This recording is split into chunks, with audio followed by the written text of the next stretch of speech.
Well, I have my trusty sonic screwdriver with me, and it looks like it's got this webcam finally working. Hello, everybody, and a big happy golden anniversary to Doctor Who, everybody. I'm so glad that I was able to fully absorb Doctor Who when this day came. And as many of you out there know, on the night of November 23rd, 1963, people throughout the UK turned into the BBC to see a show starring William Hartnell, Jacqueline Hill, William Russell, and Carol Ann Ford about this mysterious man who called himself the Doctor, who whisked two school teachers and an unearthly child, his granddaughter Susan, away to the Stone Age. And that episode was called An Unearthly Child. Little did any of the people who created this realize what an enormous cultural influence this would have on the UK, on the US, and eventually around the world. And today, I'm going to present to you out there, in the audience, my ultimate Doctor Who video. We're going to be talking about Doctor Who action figures, we're going to be talking about Doctor Who DVDs, and we're going to be seeing my homemade sonic screwdriver. For those of you who know about this, this came in a set. It's a make-your-own sonic screwdriver. This is the most similar to the 11th Doctor's sonic screwdriver. My favorite, because I think it's cool. Sonic screwdrivers are cool. Like bow ties, like fezzes. I love Doctor Who. I don't see it as new or old Doctor Who or classic. I just love the whole thing. It's really inspirational. You know, being somebody who's a science fiction admirer, thoughtful science fiction especially, I'm so glad Doctor Who is here. And, just for the occasion, I've even got my own personal little TARDIS. Small, you think? Well, just remember something. Any TARDIS is always going to be bigger on the inside. Now, as many of you know, this is actually something that from 1963 before to 1929, from 1929 to 1963 actually, that you would see on the streets of London and any English city known as a police box. But sometime at the end of the 60s, BBC actually copyrighted this as the TARDIS since its chameleon circuit broke and it had to remain in the same shape. That's all part of the theme of Doctor Who. So you never know. This might be really huge on the inside. And something else I want to show you beforehand. Sorry about that strange lean back. This. The Treasures from the First 50 Years of Doctor Who. The Vault. Forwarded by Stephen Moffat. Now, if you open this up, we could just sit here and look through this book forever. It's an amazing book about the entire history of Doctor Who, all the characters. I'm just randomly flipping through it. Tom Baker there. For a long time, I thought Tom Baker was the only Doctor, as it were. K9, another one of my favorite characters on the show. All the way up to present-day Doctor Who. As you can see here. The Ood.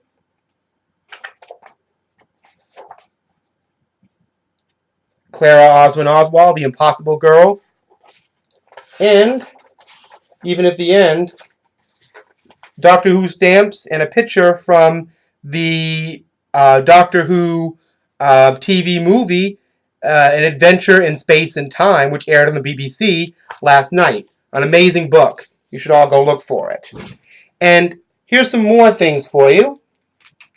My Doctor Who action figures. I've already done a review of them, but here is an action figure of the first Doctor. They all came in one big set. William Hartnell. The original, you might say. And of course, there is also Patrick Troughton. They're all really good likenesses. I've never really seen action figures that were this close to likeness of the characters they were supposed to be. Now, the next Doctor I'm going to show you actually came with a cape, but I preferred him in this outfit. The third Doctor, played by the late Jon Pertwee. And then, of course, there's Tom Baker, the first Doctor that I ever knew anything about. Before I knew anything about Doctor Who, I thought this was really one of the only guys to play the role, aside from Peter Davison, who played the role from 1982 to 1984. He even has a celery there. And Colin Baker, the sixth Doctor, with his multicolored outfit, had a very different personality from some of the other Doctors, but anyway.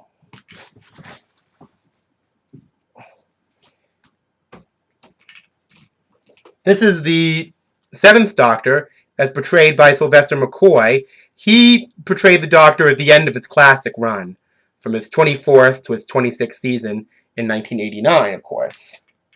And this Doctor I didn't know even existed, or his show existed, until I first started getting into the role.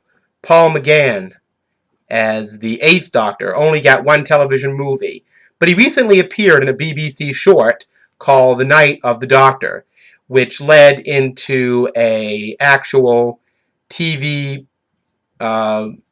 movie starring Matt Smith and David Tennant together, that's airing today and probably later tonight, hopefully, called The Day of the Doctor. But anyway, I digress.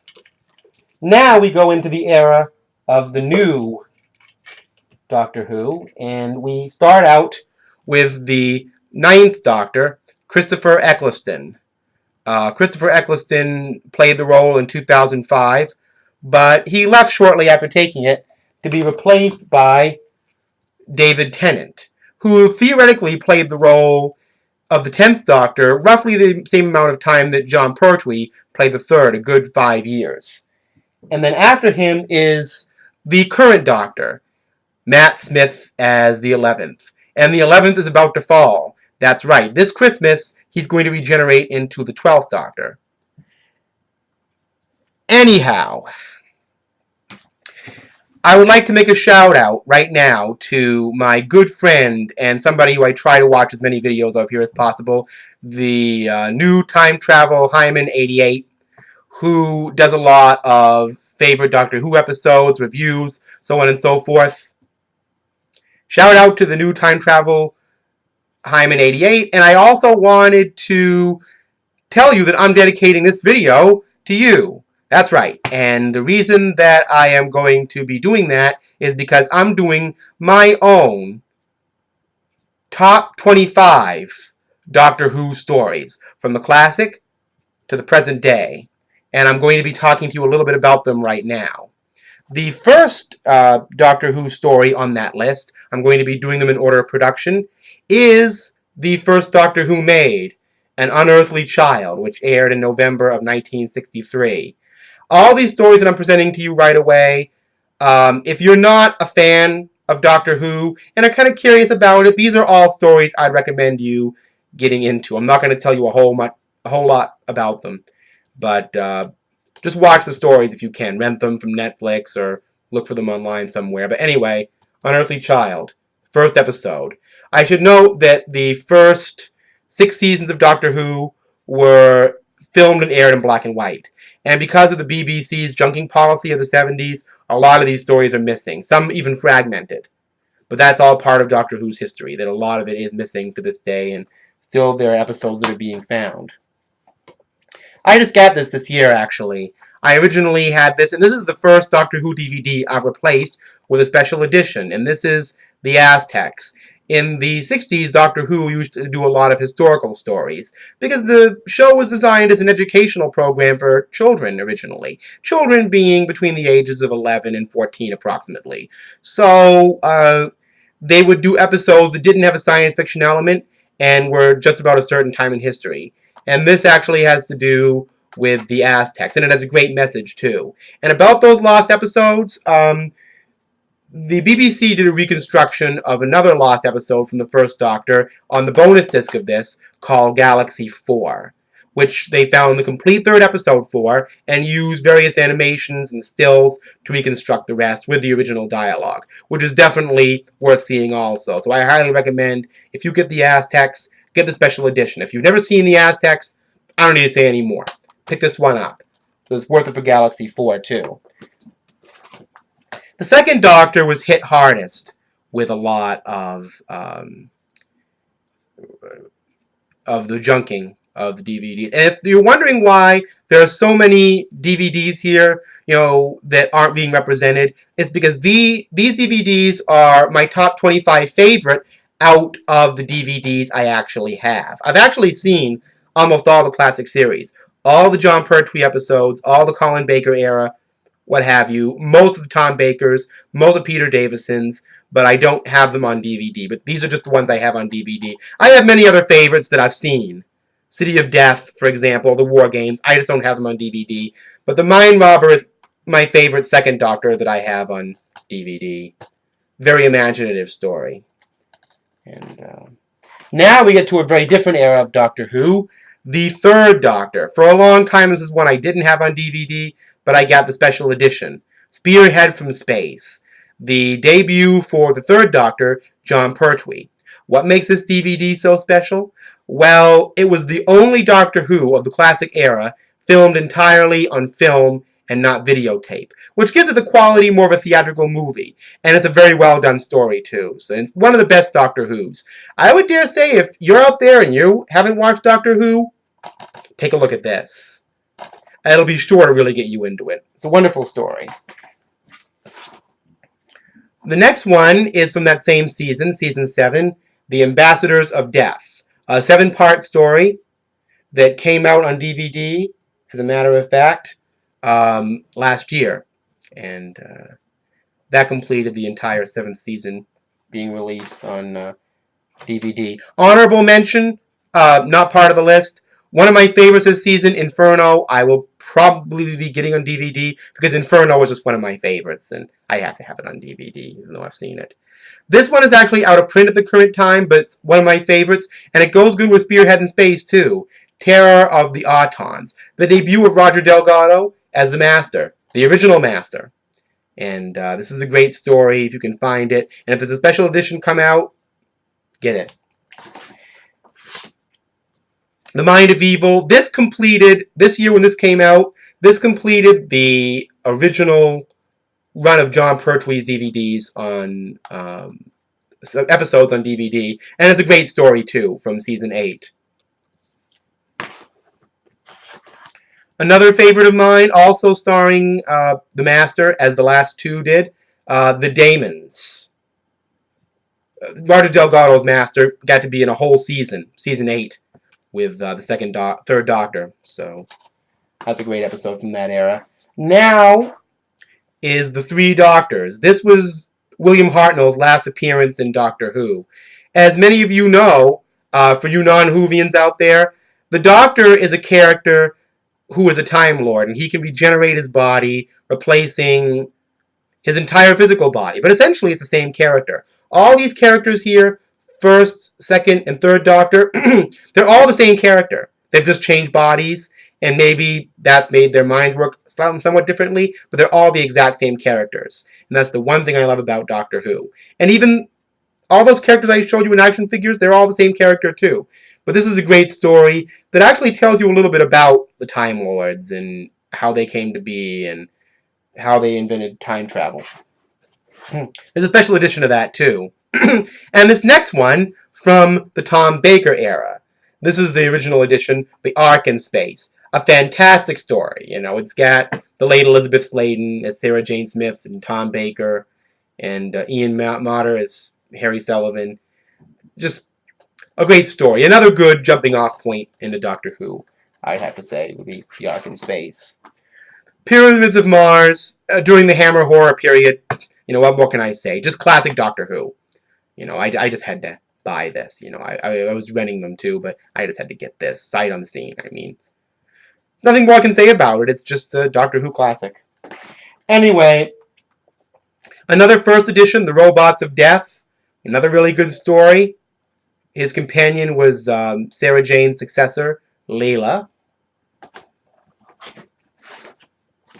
Now we're out of the Tom Baker era and into the Fifth Doctor.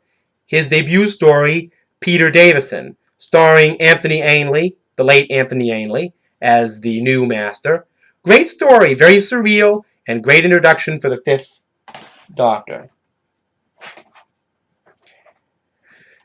Earthshock, another out-of-print DVD, probably going to be having its own, special edition soon. This is a very intense story with very modernized special effects that kind of go more along with the Star Wars kind of universe. And the first death of a long-term companion in Audric. I know that, like with Star Trek fans with Wesley Crusher, Audric isn't the best liked of companions, but here it is, Earthshock. Now, this is probably one of the first Doctor Who I ever saw when I first started getting into it a couple years ago. And this is the Five Doctors. Tom Baker was not in this, so there was footage from an unaired and uncompleted story he did in 1979 called Shada that were used. And this introduces a lot of adversaries, a lot of aliens, a lot of characters from throughout Doctor Who into one big, splashy to-do. Five Doctors. Good one to watch on the anniversary, actually, because this was actually aired for the show's 20th anniversary. It's hard to believe. Classic series didn't even seem that old and it was already 20. Less a little nostalgic there. This episode I'm going to show you next has been voted, in some cases, the greatest Doctor Who story ever made. And that is The Cave of Androzani. It was written by Robert Holmes, who did a lot of the original Tom Baker Doctor Who's. And it's a regeneration story from the 5th to the 6th. There's been a special edition of this too, which I might get eventually. But it's a fantastic story. When you're first getting into Doctor Who, this is another one you must look at. I mean, it's just the drama. The special effects are actually very good. And this is just a classic. This is exactly the way I think they wanted classic Doctor Who to all be. So you want to check that out. A lot of people don't like this man's era of the show because a lot of people felt that he was a very aggressive doctor and that his shows were a little more violent. But all of that and more shows up in this episode, Vengeance on Varos. Now, this episode actually has a special edition that's come out too, but it has Nabil Shaban as Syl. I can't do his laugh. The character of Syl you see right there. Who was one of the best Doctor Who villains, I thought. And this is a very creepy, very horror-inspired story. Some scenes in it might make you actually almost lose your lunch, but this is a very topical Doctor Who about what we know now is reality television. So I think that Doctor Who, when this came out in 1985, actually was going on a little bit about something there. Now, this next story is Patrick Troughton's last appearance with Doctor Who, another kind of grimdark story, you could say, revolving essentially around cannibalism. And it's a really good story, and I recommend this to a lot of people who haven't gotten into Doctor Who either, just because of the creepy element that surrounds it. Now, this is not a joke, and I know a lot of Whovians out there even will say, how could you possibly pick this as one of your favorites and not be ironic? I'm never ironic. If I don't like something, I don't like it. If I love it, I love it. And I love this. Yes, that's right. I love Time Lash. And I love it for the reason that most people hate it or love it only ironically. It had a beautiful, glittery, colorful 80s flavor to it, which I appreciate unironically. I'm actually a big fan of the 80s. I grew up in that era. And I think it's a really well-written story. Yes, that's right. I think it is probably the most criminally underrated story. And yes, I would actually, without any tongue in my cheek, recommend a person who's never seen 80s Doctor Who to look at this story. And, I mean, even if you don't like it, you could at least say, well, if it's bad, at least the rest of it will be good. If you're not a lover of the 80s and you have an 80s phobia like a lot of people do, don't watch this. There's a lot of 80s style special effects in this. Avoid it but I think it's a really good story, unironically, and I'm going to say that to the end. Time Lash, one of my favorites.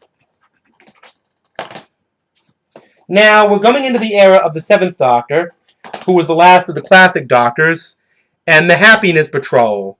This is actually very much a cloaked story about Margaret Thatcher, but I also see a lot of the enforced gloom of the early to mid 1990s in this story, because the opposite occurs.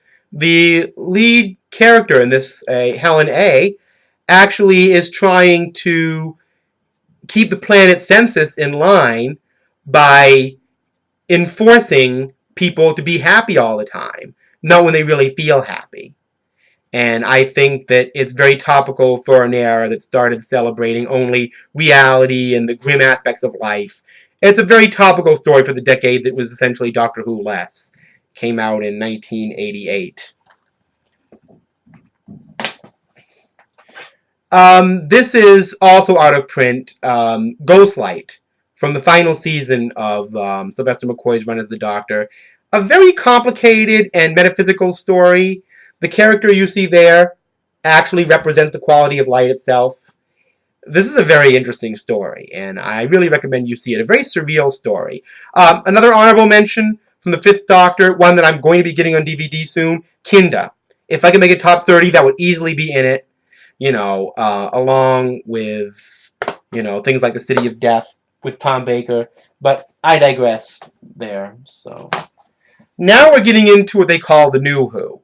I'm going to go by seasons here because the seasons all have individual episodes, and I could go on and on about them forever, but the first season of New Who I actually saw was this, the complete first season, with Christopher Eccleston as the 9th Doctor, and Billy Piper as his companion, Rose Tyler. And I think it's a really great season. This follows the Bad Wolf arc. I don't know if you've ever seen this. And if you're a classic Doctor Who fan who don't like the fast pacing of the new show, or for whatever reason, I'd give this a try. It's still Doctor Who. It just seems like Doctor Who still to me. One of my favorite overall seasons of the new episode series, because it features one of my favorite companions, is Series 4, with David Tennant as the 10th Doctor and Catherine Tate as Donna Noble. She probably has the saddest ending of all the companions. And I won't spoil that for you. I'll be Riversong about it. Spoilers, everybody! Anyway, this is worth it. This is the character arc of Donna Noble and the Doctor. All great episodes this season, personally for me. I love it. And the next season to come out, David Tennant did some specials, is the 5th season, 5th series, starring Matt Smith as the newly regenerated Doctor here, and Karen Gillan as Amy Pond, the girl who waited. Great season. Riversong is in this. This has some of my favorite episodes. The Big Bang and the Pandorica opens, an absolute classic from the new era. And Vincent and the Doctor, one of the most pointed and moving Doctor Who's ever done. And most recently, Series 7, Part 1, the official end of the Ponds on Doctor Who. Amy and Rory. So those are my favorite Doctor Who's that I have actually have on DVD. And I want to wish every Whovian, some people call yourselves hooligan, Doctor Who admirer, a very happy 50th anniversary and 50th anniversary weekend. So I'm going to go myself and watch some more Doctor Who here on my DVD player, and maybe on the computer if I can find some things that are live streaming or whatever. But anyway, as the 10th Doctor, David Tennant, might say in this situation, Allons-y!